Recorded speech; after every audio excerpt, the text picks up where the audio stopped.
आज प्रातःकाल कनाडा के अल्बर्टा प्रांत से हमारे पास एक संदेश आया। वह व्यक्ति लिखता है, नमस्ते, I like your content, how to become a part of the satanic community, all I want is money, power and wealth. अब इस व्यक्ति ने हमारी श्रृंखला के किसी एपिसोड को देखकर हमसे संपर्क किया कनाडा के अल्बर्टा प्रांत से, और इसने यह संदेश भेजा है। इसको म्लेच्छराज का अनुयायी बनना है और इसको लगा कि चलो ठीक है, वीडियो में तो जो बातें बताई जा रही हैं वो सब अपनी जगह पर हैं, लेकिन अगर म्लेच्छराज के हम अनुयायी बन जाएं तो अतिशीघ्रता से हम उतने दौलत शोहरत इत्यादि से युक्त हो जाएंगे। तो इसीलिए इसने संपर्क किया। लेकिन हम स्पष्ट कर दें कि इस प्रकार के हम किसी भी गतिविधि का न समर्थन करते हैं, न प्रोत्साहित करते हैं, न सहयोग करते हैं। कुछ लोग कह रहे थे कि महाराज विक्रमादित्य का युद्ध तो शकों से हुआ था, तो क्या शक नामक जो म्लेच्छ हैं वो भी म्लेच्छराज के ही अनुयायी हैं? तो हाँ, शक इत्यादि, हूण इत्यादि बहुत से जो म्लेच्छ जातियां हैं वो सब म्लेच्छराज के ही सैनिकों के विभाग में आते हैं। जिस समय जो भी व्यक्ति म्लेच्छराज के पद पर बैठता है वो इन समस्त समुदायों का सर्वोच्च नायक और दंडाधिकारी होता है। और महाराज विक्रमादित्य का जिन शकों से युद्ध हुआ था उन्हीं के कुछ दशकों के बाद हमारा भी युद्ध पूर्व जन्म में उनसे हुआ था, जिसके विषय में हम संकेत कर चुके हैं जब हम पृथ्वी सिंह के नाम से थे, और इस विषय में हमने एक दो लघु वक्तव्यों में संकेत भी किया है। और उस समय शकों से ही युद्ध करते हुए हम मृत्यु को प्राप्त हुए थे। इसीलिए हम इस विषय में जितनी स्पष्टता से जान रहे हैं उतनी स्पष्टता से आप नहीं जान रहे, और इसीलिए हम इस विषय पर जितना प्रामाणिक और जितना ठोस कथन करने का साहस रखते हैं उतना आप नहीं रखते। बहुत से लोग उपहास कर रहे हैं कि शास्त्रों में तो ये सब नाम नहीं मिलते। तो इसका कारण यह है कि शास्त्रों में जिस प्रकार के नाम और जिस प्रकार के शब्दावली का प्रयोग किया गया है वो सब शब्दावली और नाम तो उन आर्ष परंपराओं के लिए हैं, म्लेच्छ परंपराओं के लिए नहीं। तो हमने बहुत से नाम ऐसे बताए जो प्रचलित भाषा में आजकल के म्लेच्छ समुदायों के मध्य प्रसिद्ध हैं, क्योंकि वहाँ उसकी अधिक पैठ है, अधिक प्रसिद्धि है, और उसका जो संकेत ग्रंथों में प्राप्त होता है उसके अनुसार हमने बात की। जैसे विक्टोरिया को विक्टावती के नाम से, मैकॉले को मेकल के नाम से ये सब बताया गया है। तो जिस प्रकार से आर्ष ग्रंथों को लिखने की शैली रही है और जिस प्रकार से उस कथन को अभिव्यक्त किया जाना चाहिए उसको अगर नहीं समझ पाएंगे आप तो अक्षरशः क से कलम और ख से खरगोश इस भाषा में ग्रंथ आपको व्यक्त नहीं करेंगे ये सब बातें। तो हम चर्चा कर रहे थे म्लेच्छराज के अनुयायियों के नियम पर। म्लेच्छराज के अनुयायियों के 20 नियम हम बता चुके हैं, शेष नियमों पर अभी चर्चा करेंगे। म्लेच्छराज के पूर्व काल में, वर्तमान म्लेच्छराज के अल्पावस्था में, प्रारंभ में उसने देव शक्तियों की आराधना की थी। कुछ लोगों ने यह प्रश्न किया था कि जैसे हमने गौर का उदाहरण दिया जिसने नक्रोमैंसर तलवार का प्रयोग करके देवताओं को मारना आरंभ किया था, ऐसी एक मैथोलॉजिकल कथा मार्वल वाले दिखाते रहते हैं। तो हमने कहा था कि म्लेच्छराज के जीवन को समझने के लिए आप उससे एक प्रेरणा ले सकते हैं, क्योंकि म्लेच्छराज के जीवन से प्रेरणा लेकर भी ऐसे चरित्रों को गढ़ा जाता है या गढ़वाया जाता है सोसाइटीज के द्वारा। अभी फ्रांस के जो ओलंपिक आयोजन हुए वहाँ भी आप इस प्रकार के बहुत से संकेत और चिन्हों को समझ सकते हैं। यदि आप इस विषय में थोड़ी भी रुचि रखते हैं तो आपको सरलता से वो सारी कड़ियाँ जुड़ती हुई दिख जाएंगी। तो म्लेच्छराज प्रारंभिक अवस्था में तो सही मार्ग पर ही चलने का प्रयास कर रहा था, लेकिन क्या हुआ कि जिन मंत्रों का प्रयोग करके वह देवताओं को आहुति प्रदान करता था उन मंत्रों में वह अधिकृत नहीं था, और उन आहुतियों के देवताओं के पास पहुंचने पर देवता उन आहुतियों का बहिष्कार करते थे, परित्याग करते थे, अशुचि मानकर उन आज्यों को अमेध्य मानकर अस्वीकार करते थे, जिसके कारण यह परिश्रम तो करता था किंतु देव शक्तियां प्रसन्न नहीं होती थी, अभीष्ट फल प्रदान नहीं होती थी। क्योंकि इष्टान भोगान हिवो देवा दास्यन्ते यज्ञ भाविता तर्दत्तान प्रदायभ्यो यो भुंक्तेस्तेन एव सह। तो इष्टान भोगान हिवो देवा दास्यन्ते यज्ञ भाविता, और यज्ञ क्या है? यज्ञ विधिपूर्वक किए जाने पर ही अभिष्ट फल को प्रदान करता है। अनधिकारी के द्वारा अविधिपूर्वक किया गया यज्ञ दुष्कृत को जन्म देता है, अशुभ परिणाम को जन्म देता है। तो अशुचि हवि का जब बहिष्कार देवताओं ने किया इसके प्रति तो ये बहुत क्रोधित हो गया और इसने मूर्ति भंजन का संकल्प लिया, और वहीं से यह पैशाचिक शक्तियों का आराधक बन गया। और उसके बाद उसको कलयुग के 15 प्रधान अनर्थकारी तत्वों का परिचय प्राप्त हुआ। वहीं से उसको आगे फिर नायकत्व की संसिद्धि कराई गई म्लेच्छों के समुदाय के विस्तार के लिए। तो यही कारण है कि म्लेच्छराज के निर्देश से जब भारत में मूर्ति भंजन करके म्लेच्छराज के पास पहुंचाया गया मूर्तियों को, शालग्राम शिलाओं को, और वहां पर अपने चरण के नीचे मृक्षराज के सैनिक उसका मर्दन करने लगे, तब देवराज इंद्र ने वज्र प्रहार के माध्यम से मृक्षराज की सेना के एक बहुत बड़े भाग को नष्ट कर दिया था और देवताओं ने उन देव प्रतिमाओं को उठाकर गंडकी नदी में डाल दिया था। और इसका संकेत भी आपको भविष्य पुराण में प्राप्त हो जाएगा और पिछले अनुभाग में हम इसको संक्षेपतः अभिव्यक्त भी कर चुके हैं। अब कुछ लोग कहते हैं कि जैसे कालयवन का स्पष्ट वर्णन मिलता है, जैसे अन्य का स्पष्ट वर्णन मिलता है, तो हम तो भागवत को मानेंगे, भूसुंडी रावण को मानेंगे, लेकिन तुम्हारी बात नहीं मानेंगे। ये वही लोग हैं जिन्होंने मन में संकल्प ले रखा है कि अगर निग्रहाचार्य नाक से सांस ले रहे हैं तो हमको गुदा से सांस लेनी है, क्योंकि हमको निग्रहाचार्य का विरोध करना है। इसीलिए भेद और छेद को ढक कर रखना सीखना चाहिए। भेद को और छेद को कहीं भी प्रकाशित कर दोगे तो हो जाएगा अनर्थ। अब इससे ज्यादा संकेत हम नहीं कर सकते हैं, क्योंकि इससे ज्यादा संकेत मंदबुद्धियों के लिए किया जाता है। अस्तु, हम बात कर रहे थे म्लेच्छराज के अनुयायियों के लिए जो नियम है उस श्रृंखला में। म्लेच्छराज के अनुयायियों के लिए जो 21वां नियम है उसके आधार पर यह बात बताई गई है, किसी भी व्यक्ति को इतना मजबूर मत कर दो कि वह अपने अस्तित्व के लिए लड़ने पर विवश हो जाए, तब तक जब तक कि तुम स्वयं अपने अस्तित्व को दांव पर लगाने के लिए तैयार नहीं हो। अब जैसे मैं उदाहरण देता हूं, अब कोई व्यक्ति मुझ पर आक्रमण कर रहा है, मैं चारों ओर से घिर गया हूं, इधर कुआं है, इधर खाई है, सामने जंगल है या जो भी है अपना ज्वालामुखी या जो भी है, पीछे वृक्ष है। अब मेरे पास भागने के लिए कोई अवसर नहीं बचा, कोई उपाय नहीं बचा, तो क्या होगा? इस स्थान पर जहां भागने के लिए कोई विकल्प नहीं है, वहां जब शत्रु मेरे सामने होगा तो मैं अपनी सारी शक्ति और सारी योजना लगाकर उससे लड़ने के लिए विवश हो जाऊंगा।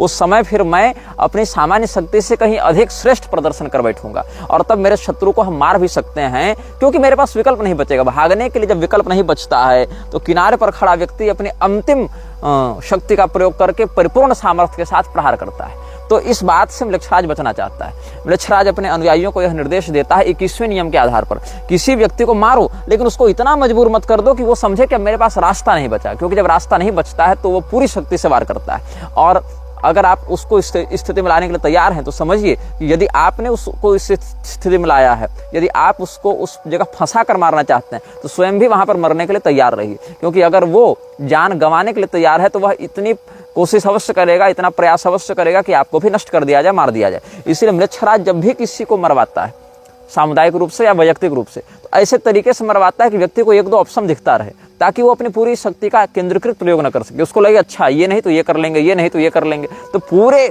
मतलब अब अंतिम उसके पास चारा न बचे, ऐसी इसके अंदर भावना ना आए कि भैया मेरे पास कोई विकल्प शेष नहीं, अब तो मारना ही पड़ेगा, मरना ही पड़ेगा। ऐसी स्थिति, मरो या मारो की स्थिति मत आने दो। एक दो विकल्प उसके पास छोड़ो जिससे उसका ध्यान भटकता रहे, उसकी शक्ति भटकती रहे। 22वें नियम के आधार पर म्लेच्छराज के अनुयायियों को 3 चीजों को प्राप्त करके उसको सुरक्षित रखना होता है: मनी, पावर एंड रिस्पेक्ट। धन, सत्ता, सम्मान, या संपदा, सत्ता और सम्मान। अगर आपके पास पैसा है, अगर आपके पास सामर्थ्य है, अगर आपके पास शक्ति है, सम्मान है, तो ही आप म्लेच्छराज के अभियान को परिपूर्णता के साथ आगे बढ़ाने में सहयोगी हो सकते हैं। यदि आपके पास पैसा नहीं है, यदि आपके पास सम्मान नहीं है, यदि आपके पास सामर्थ्य नहीं है, पैसा नहीं है तो लोग आकर्षित नहीं होंगे, सम्मान नहीं है तो आकर्षित हुआ व्यक्ति भी चला जाएगा, और सामर्थ्य नहीं है तो आप धन का इच्छानुसार प्रयोग नहीं कर सकते, पैसा नहीं कमा सकते। इसलिए तीनों एक दूसरे से जुड़े हुए हैं। लेकिन इन तीनों में भी सम्मान आपके पास होना चाहिए, मतलब सामाजिक रूप से आप समाज में प्रसिद्ध और प्रतिष्ठित होने चाहिए, क्योंकि अप्रतिष्ठित रहेंगे, बदनाम रहेंगे, यदि आपकी छवि बहुत खराब रहेगी तो लोग आपकी ओर आएंगे नहीं, जुड़ेंगे नहीं, आपकी बात से प्रभावित नहीं होंगे। तो म्लेच्छराज के विषय में जो आप अपना अभियान सफल करवाना चाहते हैं, म्लेच्छराज के सिद्धांत को उसके हृदय में स्थापित करना चाहते हैं, वो कैसे होगा? इसीलिए आपको सबसे पहले प्रतिष्ठित होना पड़ेगा, पैसे वाला बनना पड़ेगा, सम्मानित होना पड़ेगा, सामर्थ्यवान बनना पड़ेगा, ताकि लोग देखें अरे इनका सामर्थ्य तो देखो, इतने बड़े बड़े लोग इनके पास आते हैं, अरे इनका वैभव तो देखो, इतना बड़ा बड़ा इनका जो है महल है, कार का काफिला है, इतने बड़े बड़े इनके घर हैं, तो इसका अर्थ एक बहुत अच्छे व्यक्ति होंगे, बहुत सम्मानित व्यक्ति होंगे। और पैसा जिसके पास होता है उसके पाप तो पैसा से ही ढक देता है समाज, मतलब समाज देखता है कि धनी है तो समस्त दोष उसके क्षम्य हैं। और अगर सब कुछ है लेकिन सम्मान नहीं है तो भी लोग आपके बात से प्रभावित नहीं होंगे। इसीलिए धन, सामर्थ्य और सम्मान, इन तीनों पर अपनी पकड़ को बनाकर रखना ही म्लेच्छराज ने 22वें नियम के आधार पर अपने अनुयायियों को बताया है। म्लेच्छराज का 23वां नियम यह कहता है कि कभी भी समाज में आक्रोश का प्रदर्शन मत करो, एकदम शांत बने रहो, हम्बल रहो, काम रहो, किसी भी प्रकार की उत्तेजना मत दिखाओ। कहीं बयान दे रहे हो, कहीं मीटिंग में बैठे हो, कहीं पर किसी सभा सोसाइटी में बैठकर किसी को समझा रहे हो, तो सदैव अपने व्यक्तित्व को बिल्कुल शांत और समझदार के समान प्रस्तुत करो, ताकि लोग यह समझें कि बड़े सुलझे हुए व्यक्तित्व के स्वामी हैं, बड़े शांत हैं, बड़े धैर्यवान हैं। तो जो व्यक्ति धैर्यवान होता है, जो व्यक्ति शांत व्यक्तित्व का धनी होता है, उससे अधिक लोग जुड़ना चाहते हैं। मुझसे अधिक लोग क्यों नहीं जुड़ना चाहते? क्योंकि मैं खरी खरी कह देता हूँ, मैं सीधे सीधे कह देता हूँ, इसलिए मेरे समर्थक से अधिक मेरे विरोधी हैं। लेकिन वहीं पर अगर हम 10 प्रकार के भी गलत काम कर रहे होते, लेकिन कैमरे के सामने बड़े सुंदर, सरल, एकदम सामान्य, एकदम दंडवत वाली मुद्रा में रहते, सबके सामने बड़े मुस्कुरा कर मिलते, और चाहे पीठ पीछे कितनी भी गलत बातें करते या करने वालों का समर्थन करते, लेकिन लोग हमें एक अच्छे व्यक्ति के रूप में देखते। अभी मुझे अच्छे व्यक्ति के रूप में जितने लोग देख रहे हैं, उससे कहीं अधिक लोग बुरे व्यक्ति के रूप में देख रहे हैं। अहंकारी है, घमंडी है, क्रोधी है, ऐसा देखते हैं। तो म्लेच्छराज अपने अनुयायियों को यह सतर्क करता है, कभी भी समाज में उग्रता का प्रदर्शन मत करो, सदैव शांत बने रहो, ताकि जो व्यक्ति शांत रहता है, समाज उस पर संदेह नहीं करता, अरे ये तो सीधा साधा गौ आदमी है, ये क्या गड़बड़ करेगा। और वही व्यक्ति पीठ पीछे इतने बड़े षड्यंत्र को जन्म देता है, जिससे बड़े बड़े उपद्रव हो जाते हैं। तो म्लेच्छराज अपने अनुयायियों के लिए कहता है कि तुम हमेशा शांत बने रहो। इसके बाद अगला नियम क्या कहता है? तुम्हारी उम्र सीमित है, तुम्हारा सामर्थ्य सदैव एक जैसा नहीं रहेगा, इसीलिए कभी भी खाली बैठकर समय नष्ट मत करो। देखो, अगर धार्मिकता और अध्यात्म की दृष्टि से देखो तो म्लेच्छराज के बहुत से नियम ऐसे हैं जो आदर्श के समान प्रतीत होंगे। ये तो अच्छी बात है कि समय बर्बाद मत करो, शांत रहो और समाज में सम्मान को महत्व दो। ये सब कुछ ऐसी बातें हैं जिससे लगता है कि बहुत ही आदर्श समाज की परिकल्पना करना चाहता है। और न्यू वर्ल्ड ऑर्डर वाले भी इसी प्रकार से प्रस्तुत करते हैं स्वयं को कि हम एक विश्व में आदर्शतम व्यवस्था को जन्म देने वाले हैं। हम एक ऐसी व्यवस्था को लेकर आएंगे जिसमें कोई अन्याय नहीं होगा, कोई अनीति, कोई भेदभाव नहीं होगा, ताकि अधिक से अधिक लोग आकर्षित हों। लेकिन ये जो आदर्श कल्पना है वो धरातल पर इतनी भयावह है कि जब आप अंदर से इसको समझेंगे तब समझ में आएगा कि ये तो सोने के घड़े में रखा हुआ जहर है।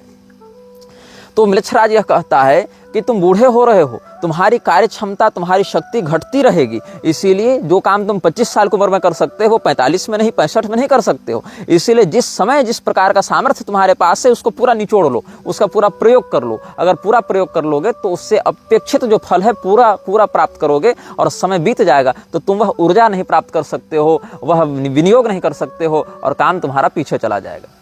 म्लेच्छराज का 25वां नियम यह कहता है कि ऐसी बात समाज के सामने प्रस्तुत करो जिसको लोग पहले से पकड़ना चाहते हो, लालायित रहते हो। मतलब लोग जो सुनना चाहते हैं वैसी बात बताओ। लोग अगर चाहते हैं कि हमको विधवा विवाह करना है तो तुमको हाँ विधवा विवाह में क्या बुराई है। लोग अगर चाहते हैं कि मुझे लव मैरिज करनी तो हाँ लव मैरिज में क्या बुराई है। लोग अगर चाहते हैं कि अच्छा चलो पुरुष और स्त्री के मध्य का भेद मिटा दो, समलैंगिक संबंध बनाओ, तो कहो हाँ क्या बात है, बिल्कुल सही। तो बदलते हुए जमाने के साथ बदलो, ये म्लेच्छराज का अगला नियम है। मतलब जैसा जैसा समाज चाहता है वैसा वैसा तुम उसके सामने अपने मानसिकता को दिखाते जाओ। इससे क्या होगा, समाज से तुम टकराओगे नहीं। और वस्तुतः क्या होता है, पहले 1-2 लोग कुछ बात कहते हैं, उनको लोग कहते हैं पागल है। जैसे म्लेच्छराज ने किसी नियम को लागू किया, म्लेच्छराज ने मान लो आज नियम लागू किया कि सभी लोग अपने पहले बच्चे का मांस खाएंगे। बहुत पैशाची की बात है, एक तरफा विद्रोह होगा समाज में कि नहीं नहीं हम ऐसा नहीं करेंगे। लेकिन जो लोग प्रतिष्ठित हैं, जिनके पास पैसा है, जिनके पास सामर्थ्य है, म्लेच्छराज के ही एजेंट हैं और इन तत्वों से युक्त हैं, कैमरे के सामने हम्बल हैं, वो धीरे धीरे करके 5 साल, 10 साल, 20 साल में कहेंगे कि हाँ ऐसा भी होना चाहिए, ये भी ठीक बात है, इससे विश्व की जनसंख्या नियंत्रित रहेगी। फिर 10-5 वैज्ञानिक मिलकर कहेंगे कि अपने बच्चे का मांस खाने से ये फायदा है, ये बीमारियां नहीं होती हैं। ऐसा करते हुए, और कुछ तो स्वाभाविक पैशाचिक मानसिकता से रहेंगे, तो इससे क्या होगा, एक संगठनात्मक शक्ति का निर्माण होगा और वह शक्ति आंदोलन करेगी, दंगे करेगी और सरकार के सामने ऐसे रूप में प्रस्तुत करेगी कि हम भी एक कम्युनिटी हैं, हम भी एक संस्था हैं, हमारा भी एक सिद्धांत है, हमारी यही जीवन शैली है, यही हमारा लाइफ स्टाइल है। तब धीरे धीरे जाकर जो बड़े लोग हैं समाज की नज़र में, वो कहेंगे हाँ ये बात भी लागू की जा सकती है। और उस समय समाज जिस प्रकार का मनोबल देखता है अपने आदर्शभूत लोगों का, वैसी ही मानसिकता से युक्त होता जाता है, तो वह कहेगा यही सही है। तो 10 साल 15 साल पहले जो नकारात्मकता थी वही 1-2 पीढ़ी जाते जाते एक जनरलाइज उपलब्धि हो जाएगी। इल्यूमिनाती की जब आधिकारिक घोषणा हुई थी, स्थापना की, तो वहाँ भी भ्रूण हत्या इत्यादि को बिल्कुल जनरलाइज करने की बात रखी गई थी, जिसको तात्कालिक सरकारों ने बहुत विरोध किया था। लेकिन हुआ क्या, अंत में समय लगता है स्वीकार्यता में, लेकिन आज भ्रूण हत्या एक ऐसा विषय बन गया है जिस पर कोई बात भी नहीं करना चाहता। मतलब वो तो बिल्कुल सांस लो और सांस छोड़ो, इतना सामान्य विषय हो गया है। शादी के बाद भ्रूण हत्या एक सामान्य विषय हो गई, लेकिन अब तो वो इतना कचड़ापन हो गया है उसमें कि शादी के पहले भी 10-10 भ्रूण हत्या हो तो पुलिस पूछताछ नहीं कर सकती, डॉक्टर पूछताछ नहीं कर सकते, इतना उसको विकृत करके स्थापित कर दिया गया है। तो कभी भी ऐसा ऑफर नहीं देना चाहिए जो समाज के हितों से, मानसिक हितों से, जो उसकी रुचि है उससे टकरा जाए। हमेशा जनता को लगना चाहिए कि तुम तो उसी के मन के अनुसार चलते हो, मतलब हम जो सोचते हैं हमारे नेता भी वही सोचते हैं। इससे जनता को लगेगा कि अच्छा ये तो बहुत अच्छा व्यक्ति है, जितना अच्छा हम उतना अच्छा वो। 26वां नियम यह कहता है कि न्याय की प्रतीक्षा करो। न्याय की प्रतीक्षा करो, ये 26वां नियम इसलिए कहता है ताकि समाज की मानसिकता को समझकर किसी भी निर्णय को कभी भी न्याय कह दिया जाए और कभी भी अन्याय कह दिया जाए। एक छोटा सा उदाहरण देता हूं आपको। शादी 18 साल की उम्र में होनी चाहिए लड़कियों की और लड़कों की 21 साल। ये ठीक है, एक बात लागू कर दी गई, लोगों ने धीरे धीरे मान लिया। उसके बाद शादी 21 साल की उम्र में होनी चाहिए। अब अगर 18 साल की उम्र में करते हो शादी तो वो अन्याय होगा, गैरकानूनी हो जाएगा। इससे पहले व्यभिचार की जब धारा थी, व्यभिचार करने पर दंड मिलता था, अब कोई दंड नहीं होगा, अब तो केस मुकदमा FIR कुछ भी नहीं होगा, अब प्राइवेसी का मामला हो गया। तो कहने का भाव हमारा यह है कि प्रतीक्षा करो। समाज जैसा बनना चाहता है, समाज को हम जैसा ढाल रहे हैं, उसमें अगर समाज पर्याप्त ढल चुका होता है तो पहले के अन्याय आज के समाज के लिए न्याय हो गए और पहले के जो न्याय थे आज के लिए अन्याय हो गए। पहले जो काम करने से दंड नहीं मिलता आज मिल जाएगा, पहले जो काम करने से दंड मिलता था अब नहीं मिलेगा। तो जस्टिस क्या है, न्याय क्या है? तुम्हारी इच्छा ही न्याय है। अगर हम चाहें कि ये काम गलत है तो वो गलत हो जाए, हम चाहें नहीं ये काम सही है तो वो काम सही हो जाए। इसलिए कभी भी हड़बड़ी में न्याय की कामना मत करो, प्रतीक्षा करो। हो सकता है जो काम आज तुमको गलत लग रहा हो कल को हम ऐसा कुछ प्रभावी रूप से लागू कर दें कि वही सही काम हो गया, या हो सकता है जो काम करने पर आज तुमको पुरस्कार मिल रहा हो कल को उसी काम को करने पर तुम्हें दंड मिलने लगेगा। इसलिए न्याय और अन्याय कुछ नहीं है, न्याय और अन्याय तुम्हारी रुचि का विषय है। यही अगला नियम मृक्षराज ने बताया कि तुम बस प्रतीक्षा करो, धैर्यवान बने रहो और सीक फॉर जस्टिस, चाहे कितना भी समय ले ले। आज तुम्हें जो लोग गलत कह रहे हैं वही लोग कल तुम्हारा अनुसरण करेंगे, तुम्हारे उसी काम में तुम्हारे सहयोगी बनेंगे। 27वां नियम यह कहता है कि तुम जिस प्रकार की जीवन शैली जी रहे हो उसकी आदत अपने बच्चों में डालो। मतलब जिस प्रकार का तुम्हारा अभिष्ट जीवन है, जीवन शैली जी रहे हो उसकी आदत डालो। अगर गरीब हो तो अपने बच्चों में गरीबी की आदत डालो, अगर अमीर हो अपने बच्चों में अमीरी की आदत डालो। इसके परिणाम स्वरूप क्या होगा, जो गरीब व्यक्ति है अगर उसके बच्चे को गरीबी की आदत लगेगी तो कभी भी जीवन में वो विद्रोह का साहस नहीं कर पाएगा, कभी भी जीवन में वो आगे इस सभ्यता या इस व्यवस्था से टकराने का साहस नहीं कर पाएगा कि नहीं हमारा तो यही है फेट और हम तो वही इतनी ही औकात रखते हैं, हम तो भैया 2 टाइम की रोटी कमा ले तो ठीक है। इसके आगे उसकी बुद्धि जाएगी ही नहीं, वो वैश्विक स्तर पर चल रहे नेटवर्क को समझ नहीं पाएगा। और अगर वो अमीर है तो उसके बच्चों को अमीरी की आदत लगनी चाहिए, लत लगनी चाहिए, ताकि जब वो अमीरी की लत में पड़ जावे और कभी अगर वो इस सिंडिकेट का विरोध करना चाहे तो उसको तुरंत गरीब बनाकर उसके मनोबल को तोड़ा जा सके। और वो जब उसको तड़प उठेगी, करे मेरे पास इतना पैसा, इतनी गाड़ी, इतना बंगला, इतना वैभव था, सब के सब चला गया, अब हमको ये वापस चाहिए, तलब उठेगी, तब उसको फिर पैसा देकर अपना गुलाम बनाया जा सके। देखो अगर तुम हमारा विरोध करोगे तो ये जो दौलत शोहरत तुम खानदानी ऐशो आराम में रह रहे हो वो सब के सब तुम्हारा नष्ट हो जाएगा और तुम बिल्कुल सड़क छाप बन जाओगे, तुम्हारा हम दिवालियापन निकाल देंगे, तुमको दिवालिया कर देंगे। तो ये अगला नियम है कि जो तुम्हारा बच्चा है उसमें अपने ही स्थिति की लत डालो। गरीब है तो गरीब बनने रहने दो उसको, ताकि वो विद्रोह न कर सके, उसकी बुद्धि अपनी रोटी के आगे न जा सके। और अगर तुम अमीर हो तो अपनी अय्याशी को पूरा करने के लिए तुम हमारे गुलाम बने रहो। मृक्षराज का 28वां नियम यह कहता है यदि तुमने कोई ऐसा कार्य कर दिया है जिससे हमारे अभियान को खतरा है तो उस काम की भरपाई तुम ही करोगे, उस गलती की भरपाई तुम ही करोगे। ये नहीं कि हमने गलती कर दी और भरपाई करने हमारे सीनियर अधिकारी आएंगे, नहीं। जो गलत तुमने काम किया, जो तुमने त्रुटि की, जो तुमने भूल की, उस भूल की भरपाई तुम करोगे, उसका सुधार तुम करोगे। और अगर ऐसा करने में तुम असफल होते हो तो सीधे सीधे तुमको उस पूरी कड़ी से हटा दिया जाएगा, वो पूरी कड़ी ही तोड़ दी जाएगी। जैसे किसी खेत में आग लगती है, भगवान न करे कभी आपको ऐसा नुकसान उठाना पड़े, ऐसी हानि उठानी पड़े, लेकिन किसान क्या करता है, जैसे खेत में आग लगी तो अगल बगल के खेतों की फसल को काट देता है, चाहे वो पकी हो चाहे न पकी हो, ताकि ये फसल बर्बाद हो। फर्स्ट लेयर में आग लगी, सेकेंड लेयर की दूसरी परत की फसलों को काट दिया ताकि तीसरे परत की फसल और उनसे जुड़े खेत बच सके। तो दूसरे परत की फसलों ने कुछ बिगाड़ा नहीं था, वो केवल कनेक्शन बना रहे थे पहले और तीसरे लेयर के बीच में, पहले लेयर में आग लगी तो दूसरे लेयर की फसल काट दो ताकि तीसरे और बाकी लेयर वाले बच सके। यही है, जिसने गलती की अगर उसने उस गलती को नहीं सुधारा, उस स्तर के अधिकारी ने, उस स्तर के गुलाम ने अगर उस काम को ठीक नहीं किया तो उसको पूरे के पूरे सिस्टम से काट दिया जाएगा, अलग कर दिया जाएगा ताकि उसके कारण बाकियों की पोल न खुले। ये 28वां नियम है। 29वां नियम जो है वो बड़ा प्रसिद्ध है और कई बार तो हम भी अपने वक्तव्यों में प्रयोग करते हैं, लेकिन मृक्षराज के प्रोत्साहन के रूप में नहीं, सैद्धांतिक रूप से, क्योंकि इसमें बहुत सारे नियम तो अगर दैवीय संपदा के दृष्टिकोण से नियंत्रित भाव से प्रस्तुत किए जाएं तो अच्छे भी हैं। जैसे बंदूक है, अब बंदूक आतंकवादी के हाथ में है कि आरक्षी के हाथ में है, उसके प्रभाव पर वैसा निर्भर करता है। कोई औषधि है, औषधि अगर सही विधि और सही मात्रा में सही व्यक्ति को दी जाए तो वह रोग निवारण का कार्य करती है, अन्यथा विनाश का कारण बनती है। उसी प्रकार से 29वां नियम क्या है कि कम से कम बोलो, अधिक से अधिक सुनो और अपनी आंखें सदैव खुली रखो। कहाँ क्या हो रहा है इसको सतर्कता पूर्वक देखते रहो, ऑब्जर्व करते रहो और बोलो कम, सुनो अधिक। इससे क्या होगा, तुम अपने विषय में रहस्य को छिपाने में समर्थ हो जाओगे और सामने वाले के विषय में अधिकाधिक जानकारी को प्राप्त कर लोगे। म्लेच्छराज का 30वां नियम 30वां नियम क्या है, कभी भी सामने वाले के समक्ष विषय को संपूर्णता से मत बताओ। विषय को उतना ही बताओ जितना उसका स्तर है, जितनी उसकी मेधा है, जितनी उसकी प्रज्ञा है, और सदैव अपने पास ऐसी मूलभूत जानकारी को छिपा कर रखो कि वो अगर तुम्हारे ऊपर विश्वासघात करना चाहे, तुम्हारे साथ कपट करना चाहे, तो भी तुम पूर्णतया क्षतिग्रस्त न हो। तुम्हारे पास जानकारी का वह जो भंडार है वो इतना अपने पास वैयक्तिक रूप से गुप्त रहे जिसके दुरुपयोग से वह तुम्हें अस्थायी क्षति न पहुंचा सके, प्रतिपक्षी तुम्हारा विशेष नुकसान न कर सके, अधिक हानि न कर सके। इसीलिए सामने वाले को उतनी ही और वैसी ही जानकारी दो जिसको अगर वो कहीं सार्वजनिक भी कर दे किसी रूप में तो उससे तुम्हारे मूल अस्तित्व और अभियान को किसी प्रकार की क्षति न पहुंचे। यह वीडियो जल्द ही हटा दिया जा सकता है। कृपया थर्ड पार्टी ऐप्स का उपयोग करके डाउनलोड करें। आप इस वीडियो को अपने चैनल पर फिर से अपलोड भी कर सकते हैं।